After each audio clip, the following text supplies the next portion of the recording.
บัดคอยเอาสินค้าลงไปบ่มีผู้ใดอยากกดไลค์กดแชร์บัดเฮ็ดตลกเฮฮาแนวอื่นไปแม่คนกดไลค์กดแชร์มากหลายๆจักเป็นตายได้พวกเจ้าก็ได้โอ้ยเนาะบ่ให้กำลังใจคอยก็ให้กำลังใจเมียคอยได้ติแฟกเครื่องมื้อค่ำมื้อคืนแนงว่านางกำเด้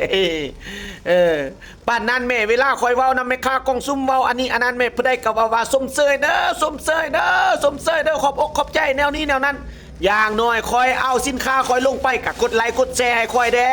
เนาะให้เป็นกำลังใจให้คอยแด้คอยก็จิมีแห้งว่าแห้งว่าคอยก็จิมีแห้งตลกเฮฮาให้พ่อแม่พี่น้องได้ยิ้มได้หัว F2 F4 เนาะ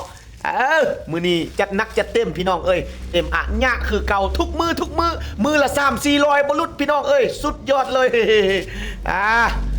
บางเทื่อนี่เดือนหน้าเดือนเน้อนี่คอยฮับแอดมินได้เกี่ยมได้คันคอยเมื่อยหลายคอยบ่ร้อนคอยฮับมาได้พี่น้องได้เด้อผู้ใดอยากดีตั้งส่งเนาะเหตุการณ์เหล่านี้อย่าคอยรักษาได้ 100% ผู้ใดสนอกสนใจให้ทักมามีเก็บปลายทางทั่วประเทศบ่แพงค่อยขายทง180,000เนาะระยะนี้เบิ่งช่วงหน้าช่วงเน้อบางเทื่อมีการขึ้นนี่ได้ราคาผู้ใดจะเอาละเอาซะได้เนาะเอาสู้ๆเด้อนางเมียอันนี้มันคอยเฮ็ดเมื่อคืนนี้จำ4 โมงตอนเช้าพวกเจ้าเอ้ยบ่ได้รับได้นอนได้แต่ซ้ำนี้ได้แต่400ปลายหน่อยนึงเนาะอันนี้แม่นบินของลูกค้าเด้อแต่ละแขวงเนาะผู้นุ่มผู้ห้ามคนงามคนขี้ลายอยู่นี่หมดนี่จดไว้นี่หมดบ้านเมืองแขวนเนาะเอาเกียมฮับเครื่องพี่น้องเอ้ยผู้ใดมีรายชื่ออยู่นี่เลย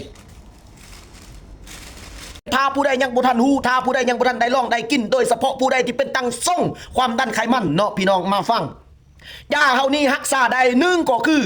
ไขมันความดันตั้งส่งขึ้นเจ็บหัววินหัวปวดหักลักลื่นกลมก็เมาลุกก็วินเบิ่งแดดยามใดตามืดตาลายบ่เห็นหุ่งไปใส่ก็ได้โจมฟ้าโจมเศร้าลุกมันจิล้มจิเท้าไปงมงูงมง่ายเนาะกินสินควายสินงัวบ่ได้แล้วเจ็บงอนนี่จ้องใส่คิ้วนี่เจ็บลงไปตามบาไหลไปตามกระโพกขามึนซ่าไปตามปลายตีนปลายมือ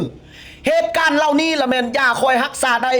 100% เนาะพี่น้องทุกคนเอาไปกินก็ดีมัดเนาะคันบ่ดีคอยบ่ขายคันบ่ดีคอยบ่เว้าบ่ตัวบ่แบวบ่ลอกบ่ล่วงบ่โกงคือแม่ค้าพ่อค้ากองซุ่มบางบุคคลอันนี้เว้าความจริงซอง1 80,000กีบทง1มี15ซองน้อยอยู่ทางในวิธีกินเฮ็ดได้บ่าวพรวิไลวิธีกินต้มน้ำร้อนฟุดแล้วเย็นใส่จอกเอาซ่าซองน้อยทางในปอนเข้าใส่แล้วกินได้แทนน้ำไปเลยกินได้ง่ายขึ้นสบายบ่คมบ่คิ้วแม่ม่านก็กินได้ผู้ไว้อายุก็กินดีบ่มีผลข้างเคียงหยังบ่ได้คลั่มของดองปลาแดกสะดวกสบายถ้าขี้คานต้มหลายเทื่อ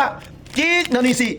ก็ทอกเสื้อหม้อใหญ่ๆประมาณ 3-4 ลิตรน้ำต้มหมด15ซองหายใส่กระตุกน้ำดื่มเอาไว้ตู้เย็นตู้แช่กินได้แท้น้ำไปเลยบ่จำกัดมงจำกัดเวลากินคักสุดอย่าคอยเด้อพี่น้องบ่แพง80,000กีบพวกเจ้าว่าได้หยังอันนึงตัวเองที่ดีเนาะพี่น้องคักบ่คอยเฮ็ดในราคานี้เด้อพี่น้องเด้อสนอกสนใจคือคอยว่าบ่าวพรวิไลฝากเบอร์ไปทางเทิงนี้ผู้ใดอยากได้จักสุดจักทงจักฮออยากเอาไปกินอยากเอาไปลองสามารถทักมาหาเบอร์ WhatsApp บ่าวพรวิไลได้โทรก็ได้ WhatsApp ก็ดีเด้อเอาซ้ำนี้ละทุกคนแพ็คซาให้ลูกค้าคนมาอีกเฮ้ย